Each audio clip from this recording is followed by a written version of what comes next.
നമസ്കാരം, ഋഷിപ്രോക്തം ചാനലിലേക്ക് ഏവർക്കും ഹൃദ്യമായ സ്വാഗതം. ഇപ്പോൾ ഷോർട്ട് വീഡിയോകളും ഞാൻ മെയിൻ വീഡിയോകളോടൊപ്പം തന്നെ ചെയ്യുന്നുണ്ട്, വലിയ വീഡിയോകളോടൊപ്പം തന്നെ ചെയ്യുന്നുണ്ട്.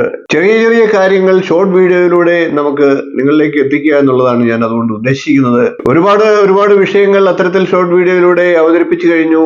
സംസ്കൃതത്തിൽ 100-ലധികം ന്യായങ്ങളുണ്ട്. വളരെ പ്രയോജനകരമായിട്ടുള്ള ന്യായങ്ങൾ നിങ്ങളിലേക്ക് പരിചയപ്പെടുത്തുക എന്നുള്ളതാണ് ഞാൻ അതിലൂടെ ഉദ്ദേശിക്കുന്നത്. 6-7 ഷോർട്ട് വീഡിയോയിലൂടെ ഇപ്പോൾ തന്നെ സംസ്കൃത ന്യായങ്ങൾ പറഞ്ഞു കഴിഞ്ഞു. അറിവ് നേടാൻ ആഗ്രഹിക്കുന്നവർക്ക് സംസ്കൃതത്തിലെ അത്തരത്തിലുള്ള ന്യായങ്ങൾ പ്രയോജനകരമാകുന്നതാണ്. എല്ലാ ന്യായങ്ങളും ഒരുപക്ഷെ ഷോർട്ട് വീഡിയോയിലൂടെ അവതരിപ്പിക്കാൻ പറ്റത്തില്ല. ചില വിശദമായിട്ട് പറയേണ്ട ചില കാര്യങ്ങളുണ്ട്. അതുകൊണ്ട് തന്നെ ഇന്ന് അത്തരത്തിൽ ഒരു സംസ്കൃത ന്യായത്തെയാണ് പരിചയപ്പെടുത്തുന്നത്.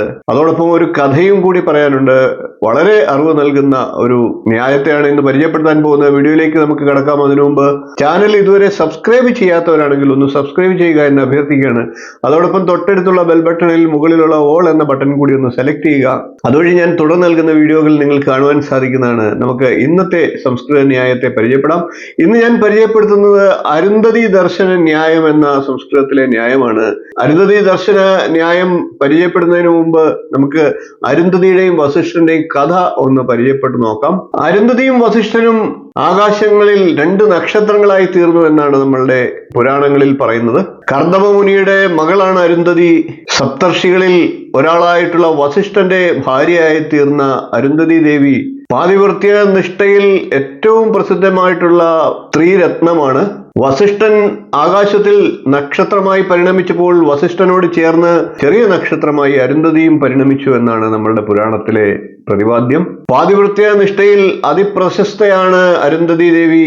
അരുന്ധതി ദേവിയുടെ അച്ഛൻ കർദമ മുനിയാണ്, അമ്മ ദേവഹൂതിയാണ്. പഴയകാലത്ത് വിവാഹത്തിന് ശേഷം ഭർത്താവ് ഭാര്യയ്ക്ക് അരുന്ധതി നക്ഷത്രത്തെ കാണിച്ചു കൊടുക്കുന്ന ഒരു ചടങ്ങുണ്ടായിരുന്നു. നമ്മുടെ ന്യായത്തിന്റെ പ്രതിപാദ്യ വിഷയം തന്നെ അതാണ്. വിവാഹാനന്തരം അരുന്ധതി നക്ഷത്രത്തെ കാണിച്ചു കൊടുക്കുന്ന ഒരു ആചാരം പണ്ടുകാലത്ത് നിലവിലുണ്ടായിരുന്നു. വധുവിന് വരൻ അരുന്ധതി നക്ഷത്രത്തെ കാണിച്ചു കൊടുക്കുമ്പോൾ വധു അത് കണ്ടതിന് ശേഷം ഞാൻ അരുന്ധതി നക്ഷത്രത്തെ കണ്ടു എന്ന് പറയേണ്ടതായിട്ടുണ്ട്. വരൻ കാണിച്ചു കൊടുക്കുകയും വധു കണ്ടതിന് ശേഷം കണ്ടു എന്ന് പറയുകയും ചെയ്യുന്നതാണ് ആചാരം. അതിനാണ് അരുന്ധതി ദർശനം എന്ന് പറയുന്നത്. ഇത് വിശേഷപ്പെട്ട ഒരു ചടങ്ങായിട്ടാണ് പ്രതിപാദിച്ചിരുന്നത്.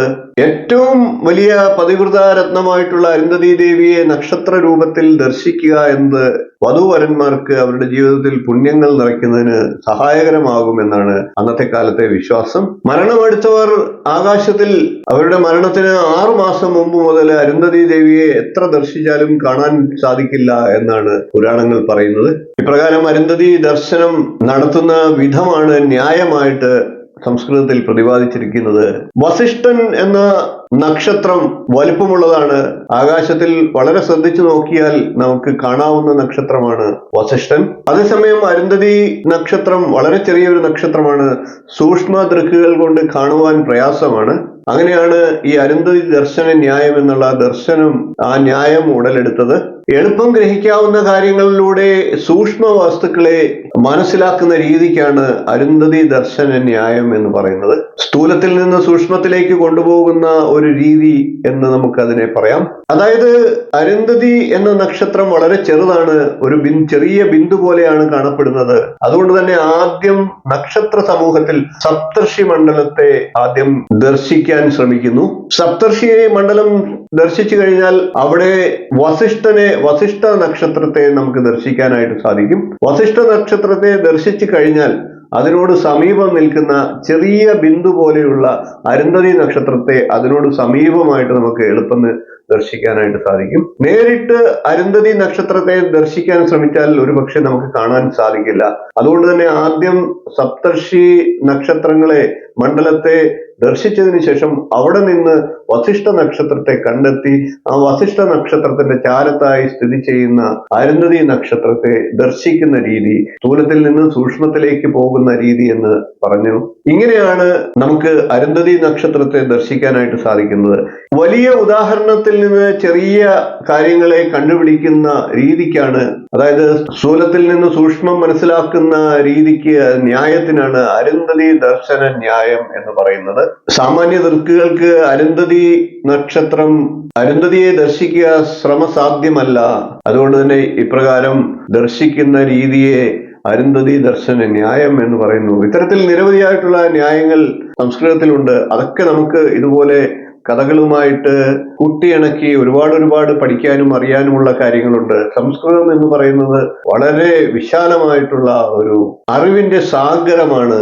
അതുകൊണ്ട് തന്നെ ഇത്തരത്തിൽ വീഡിയോകൾ നിങ്ങൾക്ക് ഇഷ്ടപ്പെടുമെന്ന് കരുതുന്നു. വീഡിയോ ഇഷ്ടപ്പെട്ടുവെങ്കിൽ ഒന്ന് ലൈക്ക് ചെയ്യുക, ഷെയർ ചെയ്യുക, ചാനൽ ഒന്ന് സബ്സ്ക്രൈബ് ചെയ്യുക, നിങ്ങളുടെ അഭിപ്രായം കമന്റായിട്ട് അറിയിക്കുക. കൂടുതൽ ന്യായങ്ങളെ നിങ്ങൾക്ക് പരിചയപ്പെടണമെന്ന് ആഗ്രഹിക്കുന്നുവെങ്കിൽ അതിന്റെ പ്ലേലിസ്റ്റ് തയ്യാറായിട്ടുണ്ട്. ഷോർട്ട് വീഡിയോകളാണ് ഇതുവരെ ചെയ്തിരുന്നത്. ഇനിയും ഇതുപോലുള്ള നല്ല നല്ല വിഷയങ്ങളും വീഡിയോകളുമായി നമുക്ക് വീണ്ടും കാണാം. നന്ദി, നമസ്കാരം, ശുഭദിനം.